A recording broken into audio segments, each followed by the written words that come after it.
Hello, everyone, and welcome to our webinar session today. Today, we'll be discussing the topic Fronius Inverter Service and Maintenance. To do this with me is my colleague, Byron Kwatse, the Technical Sales Advisor for the Southern African region. He's based in Johannesburg, South Africa, and myself, David Mwangi, the Technical Sales Advisor for the Eastern African region. I'm based in Nairobi, Kenya. So we have a few topics that we would like to cover today, and we will start off by looking at proper inverter installation. We will go through very briefly regarding the installation process of SNAP inverters, the Gen 24 Plus, as well as the Tauro. Then we will go further and look at the error codes or the state codes that emanate from the inverters. We will also cover inverter software update. Then Byron will take over and take you through SolarWeb remote service, troubleshooting SOS or the Solar Online support, as well as the Fronius system partnership. And then look at the components exchange, installer search, and after that, we will give you some further information. As usual, if you have any questions, please feel free to post them in the questions area of the dashboard or the panel, and we will do our best to answer the questions as we go along. In case also of any feedback that you might have, please feel free also to reach us via email on the feedback functionality of the webinar. So let's get started and look at the proper SNAP inverter installation. So for those of you who have already done an installation with a Fronius SNAP inverter, so I believe you are already familiar with the process and how this inverter looks like.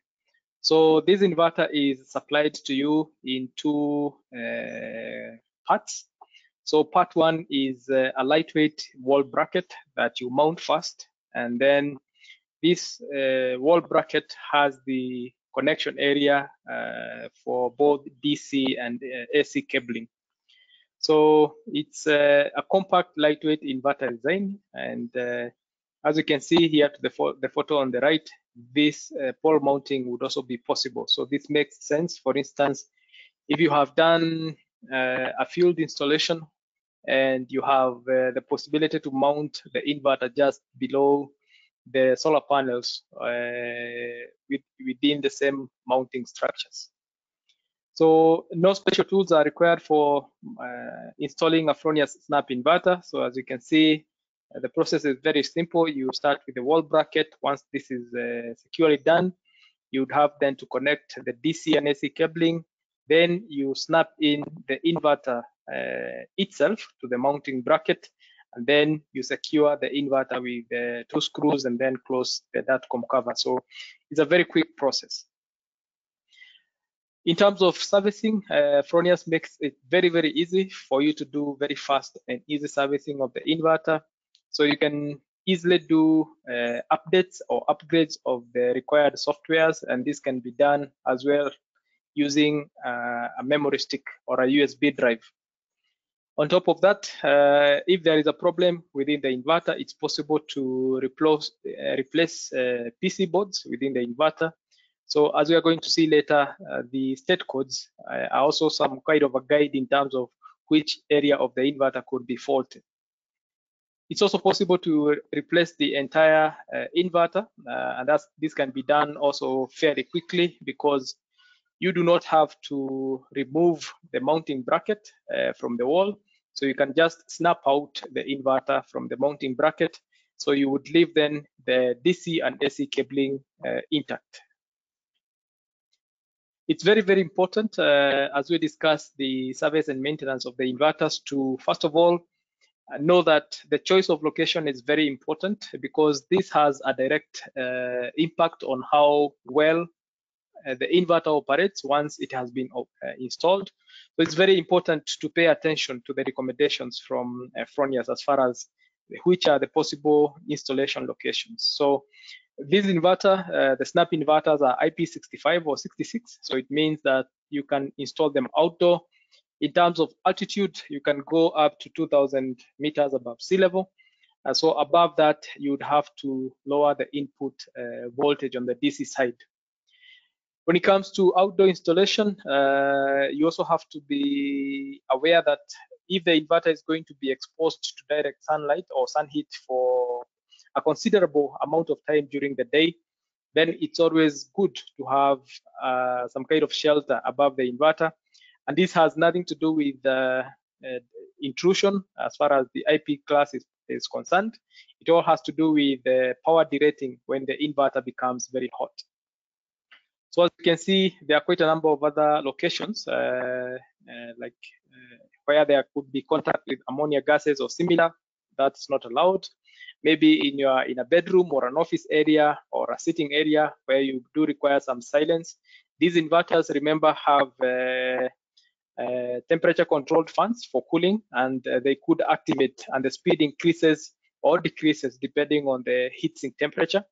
And therefore, these kind of places are not also ideal in animal shelters or areas where the inverter can also come in contact with electrostatic dust. It's not recommended, or even greenhouses. As far as inverter orientation is also critical to also ensure that the inverter is safely installed. So we have 4 possible orientations for the snap inverters. So we have either vertical or horizontal or slightly inclined. So these are the positions that are crossed out, are not allowed for the installation of the inverter. When it comes to the actual installation process, this can be done very, very easily, and all you need is a proper screwdriver. So in this case, we recommend a T20 or T25 Torx screwdriver, and this can be adjusted from torques of about 1.5 to 2.5 Newton meters. As far as the installation manuals are concerned, the inverter comes with a basic one, but if you do require a detailed installation or operation manual, they can additionally be downloaded from the Fronius website. For such software update, just like I've mentioned, you have the possibility to do very quick software update using a USB drive, or you can download the required software to your laptop, and then this can be uploaded to the inverter very, very simply. So regarding the manuals, just like I've said, you have 3 versions of the manuals that are available. So when you get the inverter supplied to you, this is delivered with a very basic manual. So this comes without text and mostly would have symbols. If you do require a full version manual, then please go to the Fronius website. So there you can download both the installation and the operation manual. So this has the texts that are required. And this can be done by accessing the Fronius website through the installers section, installers and partners. And then from there, you can select quite a number of documents that you can download related to the inverters. When it comes to the installation and placement of the inverter, another very critical thing relates to the clearance between the inverter and the next inverter, or the inverter and the next object that is in the surrounding area. So for the smaller snap inverters from 3.8 to 8.2 kilowatts, we recommend, or it's recommended, at the top of the inverter, you should leave a minimum of 150 millimeters. Please remember that the inverters are taking cold air from the sides and the hot air is escaping from the top. So if you install this inverter very near to the ceiling, as an example, or near another object at the top, it is possible that you are not going to have enough hot air getting out of the inverter due to blockage at the top. And therefore, this would mean that the heatsink temperature within the inverter increases, resulting in a derating of power output. So if you have 2 inverters, you should leave at least 100 millimeters between the 2 inverters. And then for the side of the inverter, you should leave at least 200 millimeters. For the bigger inverters, that is the SIMO 10 to 20 as an example. We also have the ECO 25 and 27. At the top, you should leave a minimum of 200 millimeters between inverters, and at the side of the inverter, you should leave a minimum of 100 millimeters. So What could go wrong, therefore, if the right installation procedure is not followed? So one of the things that a lot of people make mistakes with regarding the application of the required torque, maybe you use an electric screwdriver and you end up over torquing the screws, and you damage the thread sections or even break some part of the inverter. Another common mistake is regarding the connection of the cables. And as you can see in this particular example, you can see that the negative connection of the DC side was a bit loose, and therefore over a period of time that area was burnt out due to some arcing, and therefore these kind of damages are not really covered by Fronius warranty, and they can be avoided by very simply being careful regarding the installation process. Another possible thing that could also result when you overtorque is, like I said, you can break some part of the inverter. As you can see here, the screw was most likely overtorqued, and the plastic cover that we call the DATCOM cover had a breakage. So these are all very costly mistakes. Let's now have a look at the Fronius Gen 24 Plus and the installation procedure for these inverters. The Fronius Gen 24s, both the Primo and the Simo, meaning the single phase and the three phase variations, can be installed both indoor and outdoor. Temperatures would range from -40 for the Primo and -25 for the Simo, up to 60 degrees Celsius ambient temperature. So in terms of humidity, you can do it in areas where the humidity will be even 100%. Altitude-wise, for the Primo, you can go up to 4,000 meters, and the Simo 3,000 meters without derating the input DC voltage. That is the altitude above sea level. When it comes to the choice of installation area, similar to the snap inverters, we have recommendations that should be followed. So this can be done, like you said, indoor, but ensure that the area where this inverter is installed, also you are not installing it where you do require some silence or concentration when working because of the fan. Also outdoor is possible. If you do expect, like I said, also for the snap inverter, that this inverter will be at a certain exposure when installed outdoor for a considerable amount of time, it's recommended you do a shelter on top of the inverter. As far as the altitudes are concerned, above 3,500 meters, then for the Simo or the Primo, the input voltages have to be reduced accordingly. So yeah, for inverter orientation, so the same thing, either vertical, horizontal, or slightly inclined. So all these are the positions that are marked out are not allowed for the Gen 24. As far as the clearance is concerned, at the top of the inverter, we do require 193 millimeters minimum. Between two inverters, 170 millimeters, and at the side of the inverter, we would require 225 millimeters. As you know, the Gen 24 can also be connected to a battery system. So if you're doing an installation whereby the inverter might be quite close to the battery, then you should ensure that from the inverter to the battery, all the next compartment below the inverter should be a minimum of 300 millimeters, and this relates to the Simo Gen 24 Plus, which is quite similar also to the Primo Gen 24. Let's now have a look at the Tauro inverter installation. So when it comes to the Tauro inverter, there is a bit of a difference because this inverter is extremely robust due to even the design. So it has a double layer of enclosure, what you'd call the front cover. So behind this front cover that is seen, there is another layer of it behind. So that becomes double layered. So also this inverter offers a lot of design flexibility and can also make it possible to reduce the BOS or the balance of system components due to, for example, the possibility to do AC-DC chaining of the Fronius Tauros. It offers easy and fast maintenance as well, and system monitoring is integrated as standard. So we have the pilot card integrated. So just as an overview, we can see that depending on the inverter, if it's a 50 kilowatt Tauro, we would have one power stack, or if it's a 100 kilowatt Tauro, we would have two power stacks that are on this area that is to the left. And then we would have one power stack plus a booster module accordingly. Then you have the connection area for DC to the right. So you can also include there an AC breaker within the inverter as an option. Then below here, we have the connection area for DC. And also the pilot connection. And then at the top, we have the AC and DC filters from, as well as the SPDs that are positioned there. The choice of the inverter location area is quite similar to the other inverters, so indoor or outdoor.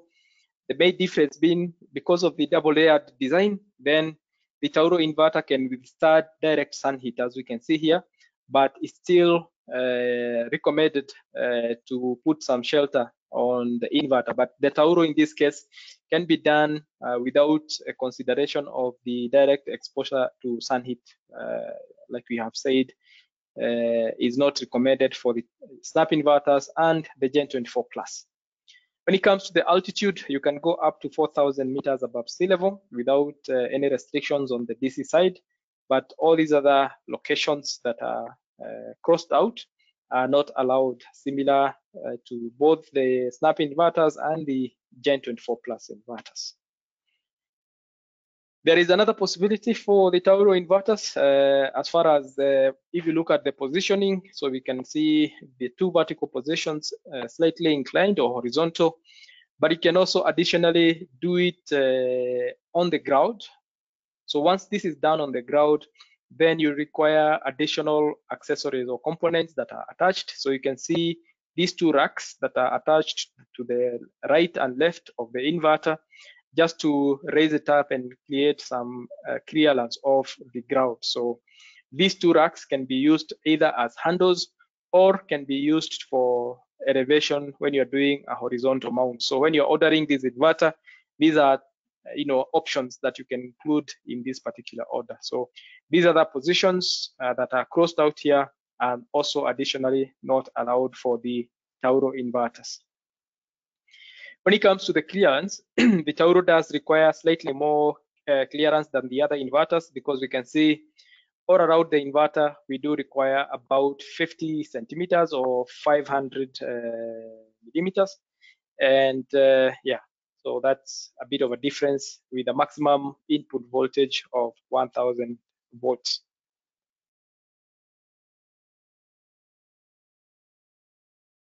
So this inverter comes with a separate mounting bracket. So it's quite different from, let's say, the snap inverters.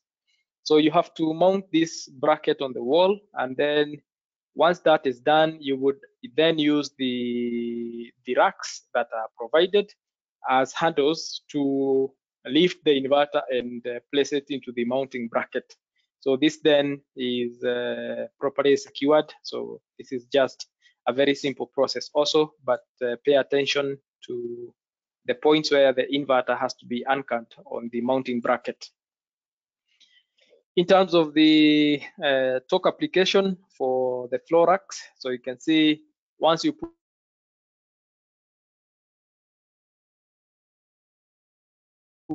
and this would be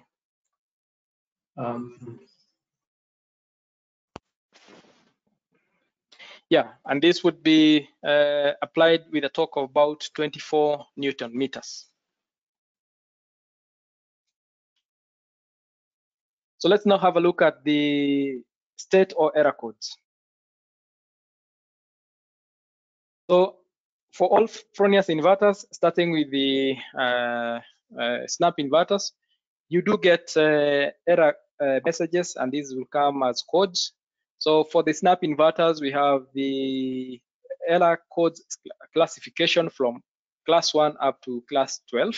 So these are not things that should be memorized anyway, because in SolarWeb or when you get a notification email, it comes with a brief description of what the likely cause of error is, plus that particular state code. So we have the various access menus for different sections of the inverter. So that these are what we call the service menu that can be used also for troubleshooting. So we have, for instance, the start code. We have the key code that can also be used for locking the menu or unlocking it. We have the error counter code. So this shows the frequency of a selected number of state codes. We also have the country setup menu code that you can use to check which country setup has been selected within the inverter, and therefore, if it's not the correct one, this can also be adjusted. We also have the basic menu code. So this can be used to change quite a number of settings within the inverter. So starting with the start code, what you can do with it, you can adjust the language, the country setup, the time, as well as the date. The key lock is 12321. So once this is entered, when the inverter is unlocked, then the menu area is locked. And once you enter it again, you unlock the menu area of the inverter. When it comes to the error code or access code, this is 3776. Also, these are included in the various Fronius manuals, so there is no need really to memorize these codes. So with this code, you can access all the state codes, for instance, for today, the last day, as well as the total duration the inverter has been operating.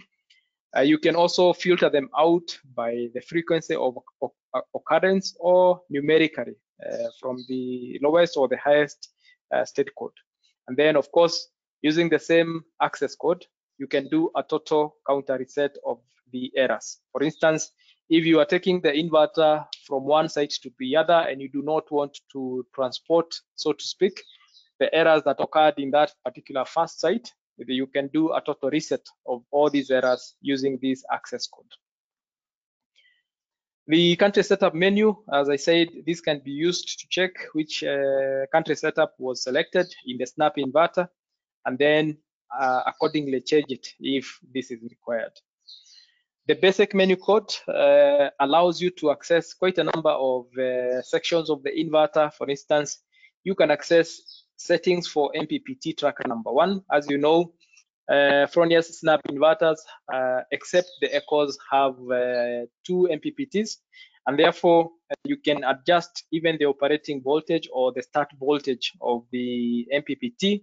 You can also switch off the dynamic peak manager on or off. So by default, it comes in the on position. But if you are, for instance, installing a system where DC optimizers are being used, then using the access code for the basic menu, you can then turn the dynamic peak manager off.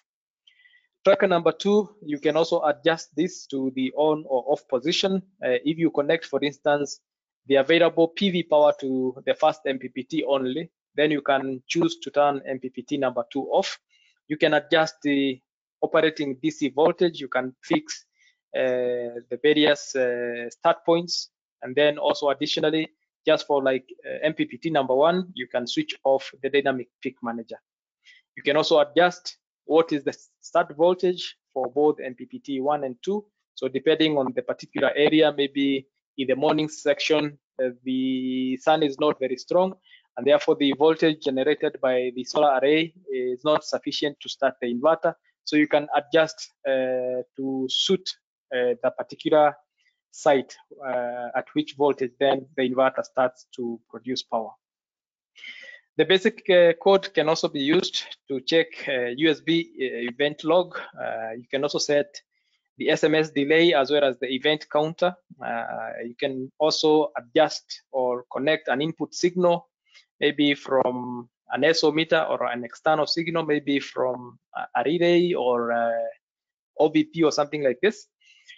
You can also check insulation settings. So you can set the warning off or on for insulation settings, as well as set the threshold warning. You can also check and set the temperature warning. So when the inverter becomes hot, of course, the state code 561 is displayed. But here also you can do a total reset so that the inverter can be installed afresh in a new site. The last menu section for the Snap inverters is the Pro menu. So for this section, you do require to request the code from Fronius Tech Support. Then you have to sign a consent form. And then with this Pro menu code, then you can adjust quite a number of things. So you can adjust the maximum and maximum frequency and voltage. You can adjust the trip times for the maximum frequency and voltage. You can adjust also the minimum voltage and frequency, and also adjust their trip times. You can also adjust the long time limit. So you can have here an activation threshold, for instance, of 10 minutes average after every, let's say, error that or limit has been reached. You can do manual power limitation. You can do a mains connection for the first time, the behavior around that. And then you can also change the duration of main reconnection after a disconnection. Maybe after a blackout or something like this, when the power is restored, how long do you want the inverter to wait? So you can adjust that there as well. So when it comes to the Gen 24 all Tauro inverters, this is slightly different because the Tauros do not, and the Gen 24 do not have an actual LCD. So all you have for display are two LEDs, and these LEDs have different meanings depending on the color coding. So for instance, if you have a green and a yellow, a green flashing, this would mean that the inverter is starting. So depending on the colors that are displayed here, you are able to tell in which operating state the inverter is at. For instance, as for this example, we can see that when you have a green and a blue, it means that the inverter is running and the network is connected. So that is the main difference between the Gen 24 and the Tauro inverters, in contrast to the Snap inverters. So when it comes to reading out the state codes for the Gen 24 and Tauro inverters, so you have to do then this without the display, and the error message, the state code also appears in Fronius SolarWeb. So there is quite similar also to the Fronius Snap inverters. And this also appears in the inverter web user interface. So when you are on site and you'd like to check which state codes have emanated from either the Gen 24 or Tauro inverter, you can check this within the web user interface of that particular inverter.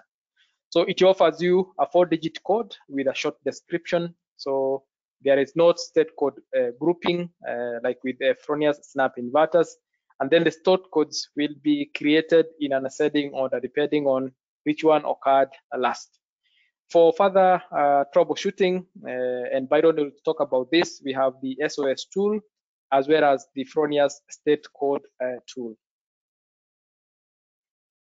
For inverter software update, we talked about the possibility to use a USB stick or a USB drive. So for example, for the Snap inverters, there is a USB slot that is accessible once you take out the Atcom cover.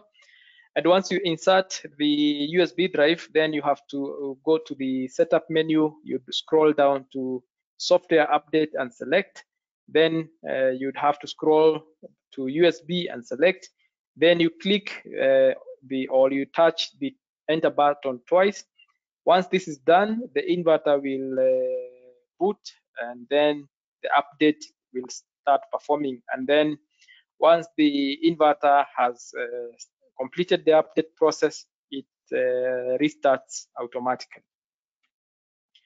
The same thing can be also achieved quite easily remotely without going to site. And this can be done directly from SolarWeb. So as long as you have the system added to SolarWeb, all you have to do is then to access the settings area of that particular system. Then you go to components, and components will then display for you all the components, either the data manager or the pilot, the meters, and the other inverters that are connected to that particular system. And for instance, if it's a data manager, you're going to be able to see if there is an update available. So you can see the installed version of that particular inverter firmware or the data manager firmware. So you can see in this example, installed version was 1.9.1-9, but there is an available version of 1.11.3-1. So once this is done, you have to select this button.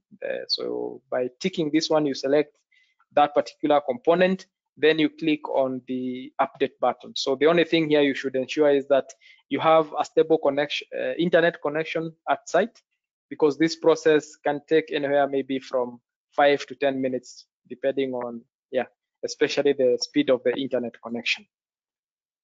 So at this point, I would like to hand over to Byron to take you through the remaining bit of the webinar. So Byron. Thank you, David. So I'll be continuing with the SolarWeb remote services. So using Fronius SolarWeb, so you got your hardware prerequisites. So you got obviously your Fronius inverter with the communication card. So this will be, for example, your Fronius Snap Inverter series, which David has covered. You'll need to have a Data Manager 2.0 internal card or external card with a Snap Inverter in order to enable the communications of it.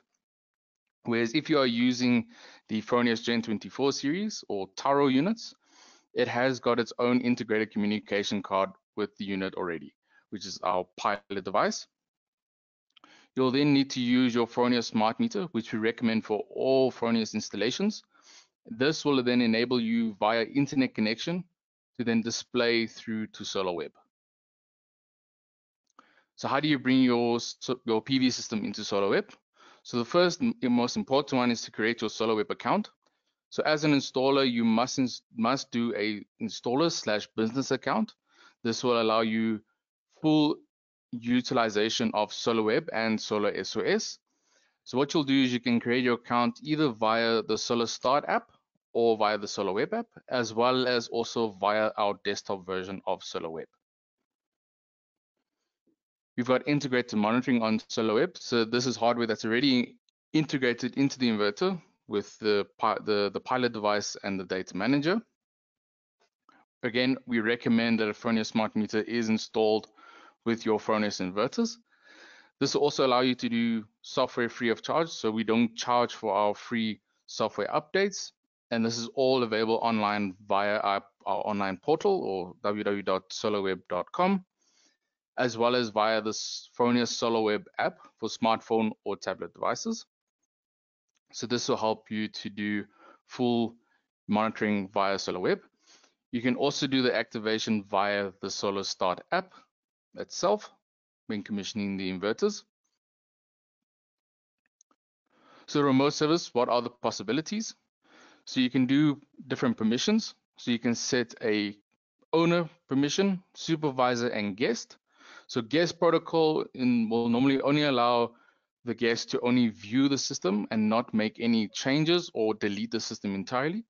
Where supervisor and owner are in terms the same profile. It's just if the owner wants to have ownership of the system, they can have ownership, but you as a supervisor can still have full control over the system on SolarWeb. Also the firmware updates, which David already touched on. So you just do one click on to do the component updates. Please note that to only do software updates via SolarWeb if there is no data loss communication. So if it has a very stable Wi-Fi connection, internet connection, and is not affected by a grid loss failure, for example, so that the internet connection is stable throughout that updating procedure. Another nice feature is the message center. So this is where you can have your service messages. It allows you to have a brief description of what that error could be, as well as stating the state codes, as David already touched on, especially with the Gen 24 and Taro units. You wouldn't be able to display on the LCD what the error code is. Also on the data center, you will then have your real-time data, as well as you can do historic backup of whatever the system has been doing in previous days, as well as your energy balance for that system. So if you are pushing back into the grid, you can do an energy balance to see how much cost savings you are attaining via your system. So when to start a remote update?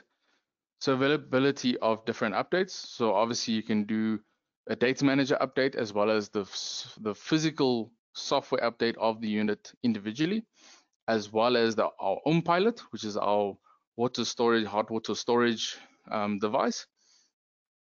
And we are doing continuous improvements via our software. Our software really consists of adjusting of the country codes, for example. So if we've got a different voltage range that we need to comply with, that will then be done via this remote update. An important note is to always keep your Fronius devices up to date. If they are grid tied, if they are AC coupled with a Victron installation, for example, we recommend that you keep the softwares on the same date, for example. So if it was installed 2 months ago, keep both of them on the same software date in a sense. So you can do a full report in the message center. So this is the listing of all service messages, including a brief description. So this is a typical example of what error state code and short description that will be given to you. So here you can make a quick assumption of what could be the error. So if you know if it's AC side, okay, they're working on the AC side, for example. It's just a quick, easy way to track what exactly is going on with the system itself.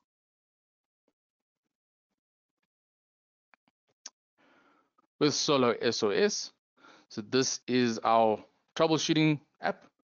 So what is Fronius SOS?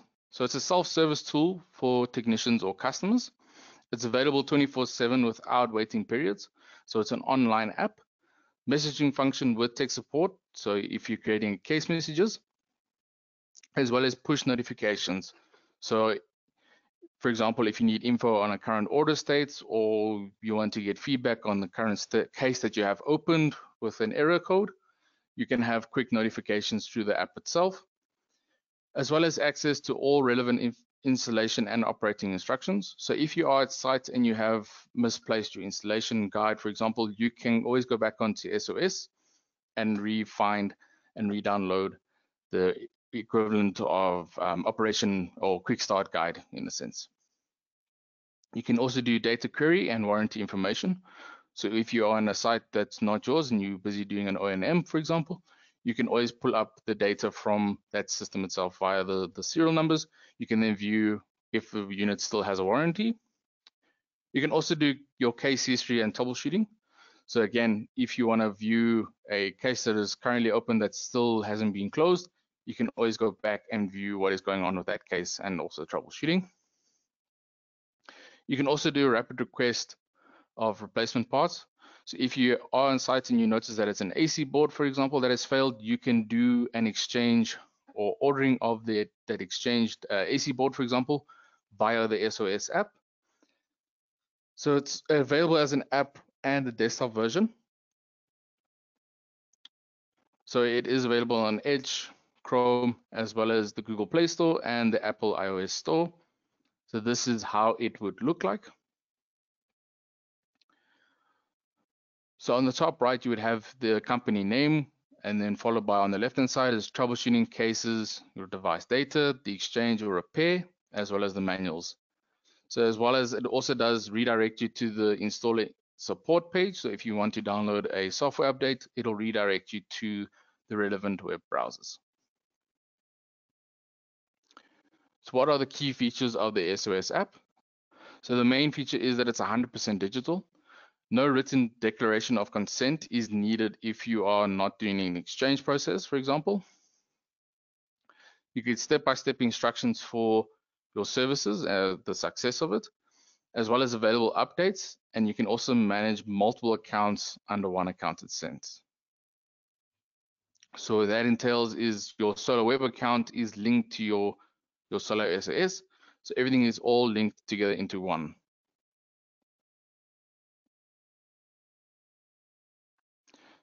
Next key feature is the in-app communications. So this is where the message is relevant to the created, as well as direct contact to technical support directly. Transmission of pictures and attachments as well, and then simple communication path and also notification platform. That being said, if a case is created on SOS, it is much easier for our tech support to attend to it than via email, for example. So we always recommend that you rather create a case via SOS first and then email afterwards if you still have not got any feedback regarding the case that has been opened. Another key feature is the manuals and videos. So this allows you for the gathering of information. It's HTML5 format. So that, again, you can have your installation instructions, the instructional manual, service instructions, as well as any additional documents, and then short instruction clips, as well as links to our YouTube videos on how to do a data manager retrofit, for example. It will redirect you to a relevant video to help you on site. Another key feature is your case overviews. So again, you can view my cases as well as a filter function. So if you want to see a case that's maybe a week old or 2 week old, for example, you can always go back and change the time periods, as well as an overview of all current and past cases itself. So if you have a situation on site where it's a very similar situation that's occurred, you can always go back and see what the steps and procedures that were taken for that site. And you can say, okay, we had a similar situation. It's an AC board, for example, that needs to be replaced. Another key feature is device data. So it's a query of the device data itself. So it's already existing in our first launch of our Fronius SOS app. So this allows you to view the full device data itself, so as well as the data, the device names, the warranty periods, the warranty cost, registration status, as well as the system name, or if it has a data logger, it will have a data logger ID in it. Next thing we'll cover is the best service procedure. So this is the exchange of components. So how does the Fronius service process work? So as the installer, you will then contact Fronius technical hotline or via the Fronius SOS tool. They will then run through the exchange process. So if it has a new board that's needed or a full inverter exchange is needed, they will then contact you. The new inverter will be sent to the installer. From the installer, you'll then satisfy the end customer.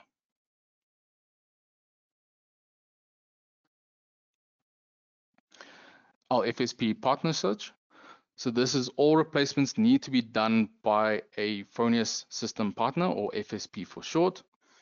FSPs are trained directly by Fronius. This is training that can be arranged through the relevant TSAs. They can be found on our webpage also. If you don't have if you are not FSP and you need to do a board exchange, for example, you can ask a FSP Plus to do that board exchange. And in Sub-Saharan Africa, we currently have over 70 FSPs. With the exchange of components for the Snap Inverter series, so our older Snap inverters. So the inverter exchange at the customer site. So what will remain at the customer site is the data manager, the wall bracket and termination plugs to the end of line DATCOM plugs. The faulty inverter and the transport cover will return to Fronius repair centers. What will not be affected by the exchange is the software, the country setup, and then the warranty times will all remain unchanged. So what you'll do at the customer site, you'll snap out the faulty device, screw off the inverter and DATCOM cover, remove the data manager as well as the termination plugs. Return of delivery for the faulty power unit. You'll take out the new inverter transport cover, install the original inverter cover, and put in the data manager and termination plugs. The reason why we suggest that you remove the transport cover is it is not IP rated. It does not have the special sealing foam on it. So you have to remove the transport cover and replace it with your existing inverter cover and DATCOM covers. And that will be a successful inverter exchange. So again, what remains at the customer site? So it's just a small checklist. So it'll be the original inverter cover, DATCOM cover, the wall bracket or connection unit, as well as the data manager and your termination plugs that are there at site. So what would be effectively returned to Fronius or our FSP Plus? the faulty device, the transport inverter cover, the transport DATCOM cover, as well as the transport wall mounting bracket. And then it'll obviously include a short error description of what exactly went wrong with the unit. Next part is the reservoir break-off point. So this holds the device information. The country setup example is saved on this reservoir unit. So you'll need to break off the print on the new reservoir and then return the consisting reservoir with the new break-off point back. So you'll simply break off your existing memory chip and then plug it onto the back of your new replacement reservoir board. The most common exchanges for the snap inverter series is our high voltage circuits. So this is typically 3 boards that might fail on site. So first is the filter board, as well as the AC board and DC board itself. So these are the most 3 common boards that can have an issue on site, for example. Next part is the replacement components for the snap inverter series. So this is just a brief description of parts that can be ordered from your relevant FSP pluses that are available. So that's our distribution partners. So for example, the inverter cover, all these items can be replaced, and each FSP plus will carry stock of the main components, but you can order all these separate components if need be.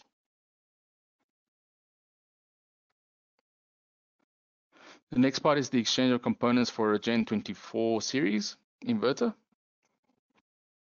So which spare parts are available? So you can order a whole inverter, a whole new inverter in a sense, as well as the power unit and the data communication unit or pilot device,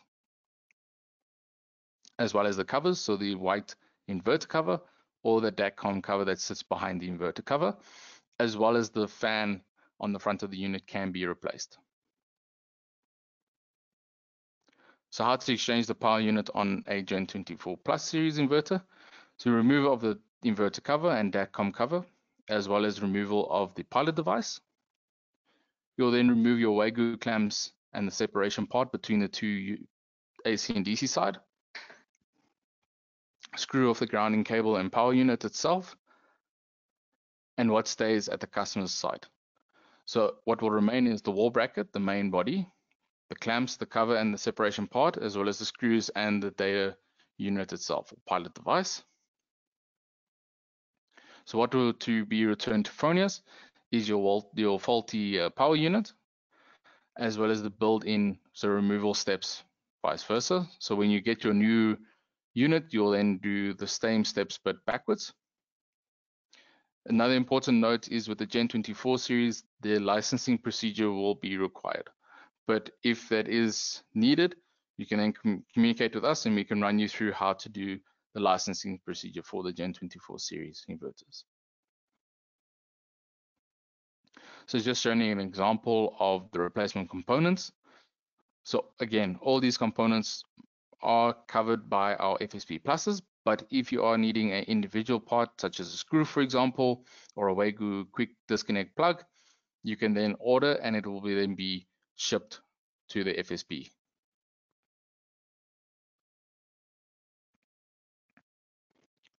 So the next steps, so this is our Fronius system partner programs. So as a Fronius system partner, what we expect, so at least to give us an update of once per year on your business contact data. So if there's a new person that has joined the team that is in sales, for example, or project management, for example, to please do update us on who is currently at the company and who has left, as well as all relevant emails and cell phone numbers. Important note is also to give us online feedback on the inverters itself, as well as to attend 4 webinars, events, or trainings, and also to give 5 new product registrations per year on SolarWeb itself, and also to make use of our SolarWeb and SolarSOS applications. So what we offer is a listing on our online installer search, possibility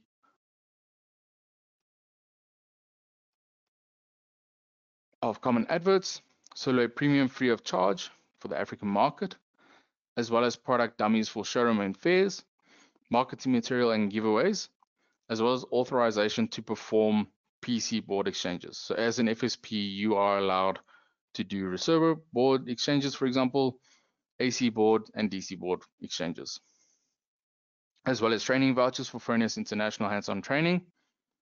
You also get prioritization in our tech support hotline. So with the number that you phone, you are given priority as you are an FSP.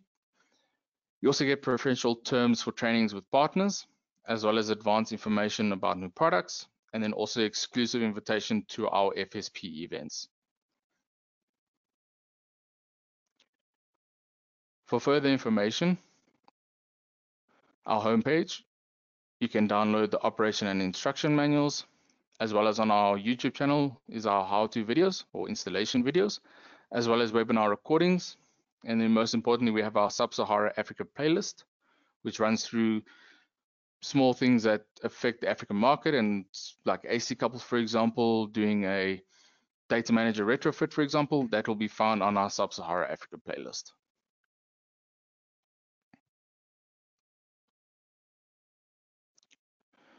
For further information regarding technical questions, trainings, Sales International, and as well as after sales service, you can contact the relevant number and also email address. If you are wanting to contact us directly, our TSA is for the relevant markets. So the Western Africa, you can contact Cyprian Okulu, as well as myself, Byron Kutzer, for the Southern African market, and then David Mongi for the Eastern African market.